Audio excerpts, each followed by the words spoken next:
শান্তি মিলছে আমার। 5 বছর বয়সে মারা যান মা। এরপর দীর্ঘদিন থেকে বাবার হাতে বিভিন্ন সময় লাঞ্ছিত হতে থাকেন। 2023 সালে বাবার বিরুদ্ধে নাটোরের আদালতে ধর্ষণের অভিযোগে মামলা দায়ের করেন, কিন্তু বিভিন্ন সময়ে মেয়েকে মামলা তুলে নিতে চাপ দেন বাবা। সে কেন করেছে তখন সে বলে দীর্ঘদিন ধরে তার বাবা তাকে শারীরিকভাবে নির্যাতন করত এবং যে করে হোক হয়রানি করত।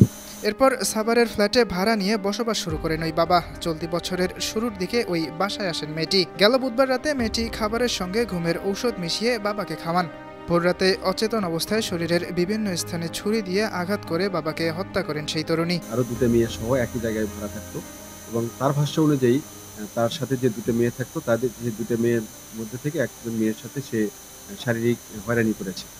তো এটার ফলে ওই দুই মেয়েকে সে একটা ঘরে আটকে রাখার পরে সে বাইরে থেকে সিট টেনে দেওয়ার পরে পরবর্তীতে 20টা ঘুমের ওষুধ ভাতের মধ্যে মিশিয়ে সে তার বাবাকে প্রথমে খাওয়ায়।